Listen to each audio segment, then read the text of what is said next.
আসসালামু আলাইকুম সুপ্রিয় দর্শক, নিশ্চয়ই আপনারা ভালো আছেন। আজকে আমি কথা বলতে চাই এমন একটি বিষয় নিয়ে যার জন্য বাংলাদেশি না শুধু বিশ্বের বিভিন্ন দেশের মানুষ খুব আগ্রহ প্রকাশ করে, অর্থাৎ যুক্তরাষ্ট্রে আসার জন্য। এবং স্থায়ীভাবে যুক্তরাষ্ট্রে থাকতে গেলে কিন্তু তার গ্রিন কার্ড খুবই জরুরি, এবং সেই গ্রিন কার্ড প্রত্যাশা রেখেই কিন্তু যুক্তরাষ্ট্রে আসতে চান। এবং সেটি কত সহজে আসা যায়, এবং একদম স্পষ্ট করে যদি বলি সুনির্দিষ্টভাবে যে একটি গ্রিন কার্ড সে কনফার্ম করে যদি যুক্তরাষ্ট্রে আসে, সেই ব্যাপারটি কিন্তু সত্যিকার অর্থেই একটি বিস্ময়কর ঘটনা। এবং এরকম একটি বিষয় নিয়ে আজকে কথা বলবো, যেটি যুক্তরাষ্ট্রে আসার জন্য, স্থায়ীভাবে থাকার জন্য একটি সহজ উপায়। আমাদের সঙ্গে রয়েছেন জনাব লোকমান ভূঁইয়া। তিনি হলেন অ্যাটর্নি মাইকেল পিস্টনের যে অফিস রয়েছে সেই অ্যাটর্নি অফিসের সিইও। কেমন আছেন আপনি?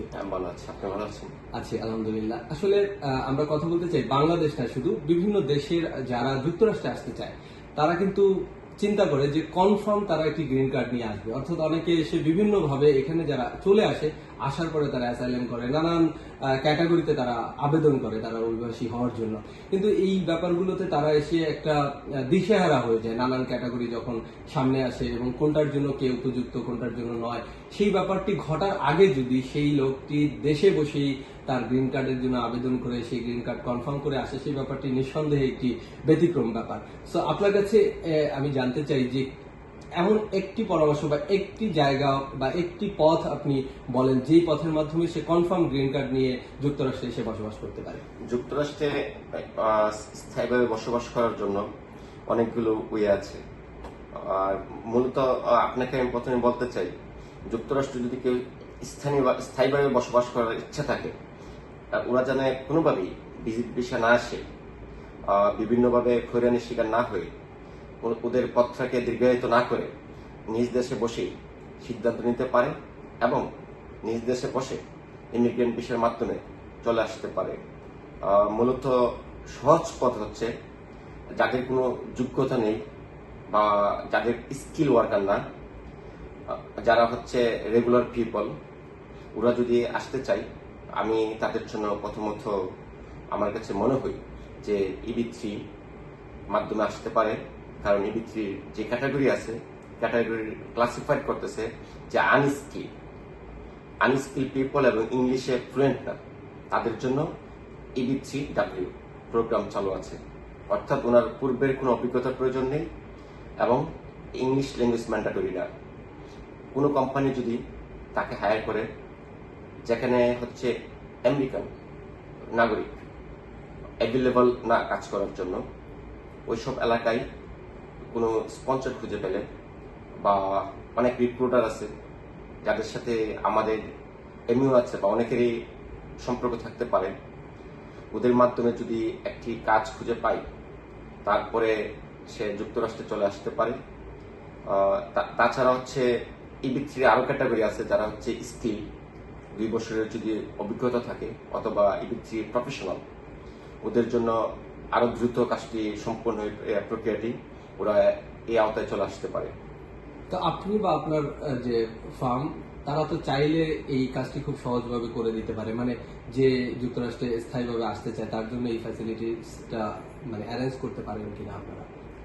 এর জন্য আমরা মূলত অনেক বছর ধরে আমরা এই কাজটি করি, আমাদের অফিস করে আসছে। আর আমরা মূলত স্পন্সর খুঁজে দেওয়া আমাদের দায়িত্ব নেই। আমরা যে আইনি প্রক্রিয়াটি সম্পন্ন করে থাকি, ইমিগ্রেশনের যে বা কনসুলার প্রসেসিং, আপনার হচ্ছে পার্ম, যেটা হচ্ছে লেবার সার্টিফিকেট ডিউএল করতে হয়, এর জন্য বা স্পন্সর খুঁজে বের করার জন্য ইন্টারন্যাশনাল জব রিক্রুটিং কিছু অর্গানাইজেশন বা প্রতিষ্ঠান যুক্তরাষ্ট্রে আছে, যাদের সাথে আমাদের এমইউ করা আছে অনেকের সাথে, বিখ্যাত প্রতিষ্ঠানের সাথে। যদি কেউ আমাদের কাছ থেকে টোটাল সহযোগিতা নিতে চায় প্রথম থেকে শেষ পর্যন্ত, ওইটা আমরা দিয়ে থাকি। কেউ যদি আমাদের কাছ থেকে পার্শিয়াল কোনো সহযোগিতা নিতে চাই, ওইটা আমরা দিয়ে থাকি।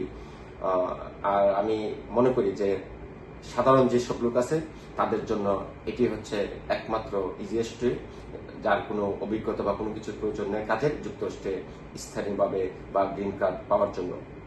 মানে এটি নিঃসন্দেহে বলা যায় যে কনফার্ম এই গ্রিন কার্ড নিয়ে সে আসতে পারছে, সে যদি এই পদ্ধতিতে, অর্থাৎ EB-3 যে ক্যাটাগরি রয়েছে সেই ক্যাটাগরিতে যদি যুক্তরাষ্ট্রে স্থায়ীভাবে থাকতে চান।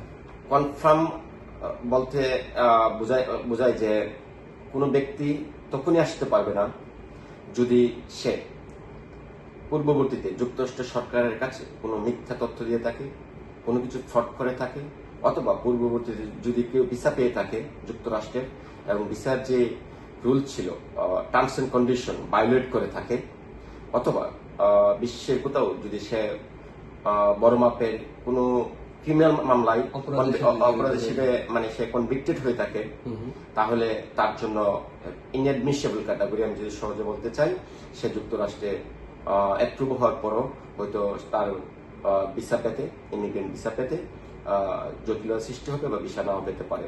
এই পর্যন্ত আমরা যাদের কাজ করেছি বা যাদেরকে নিয়ে কাজ করছি, কোনো লোকেই EB-3 জন্য ডিনাই হয়ে নেই।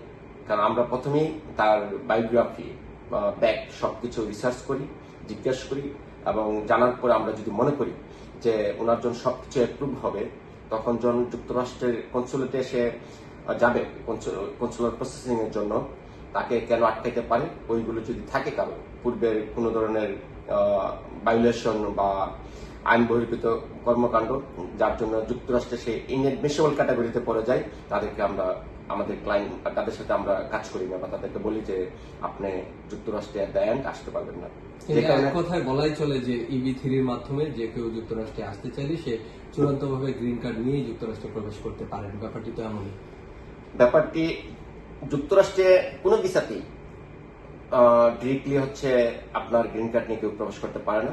যুক্তরাষ্ট্রে ফ্যামিলি পিটিশন আরম্ভ করে যে কোনো পিটিশনের হচ্ছে সে আইডি ভিসা পাবে, ইমিগ্রেন্ট ভিসা পাবে, আসার 2 থেকে 6 সপ্তাহের ভিতরে সে হচ্ছে আপনার তার বাসায় অ্যাড্রেস বা তার যদি অ্যাটর্নি থাকে অ্যাটর্নি অফিসে গ্রিন কার্ডটি ফিজিক্যাল কপি চলে আসবে। আমি সে কথাই বলছিলাম যে আসলে EB-3 মাধ্যমে সে তো প্রথমে ভিসাটা নিবে, সে ইমিগ্রেন্ট ভিসা নেবে, তো নিঃসন্দেহে সেটি তাকে চূড়ান্তভাবে এটি সিদ্ধান্ত, মানে আমরা বলি যে যুক্তরাষ্ট্র সরকারের পক্ষ থেকে আসে যেই ভিসাটি তাকে নিশ্চিত করে যে সে যুক্তরাষ্ট্রে প্রবেশের সাথে সাথেই সে গ্রিন কার্ড পাবে, পার্মানেন্ট রেসিডেন্ট হয়ে যাবে সে যুক্তরাষ্ট্রে।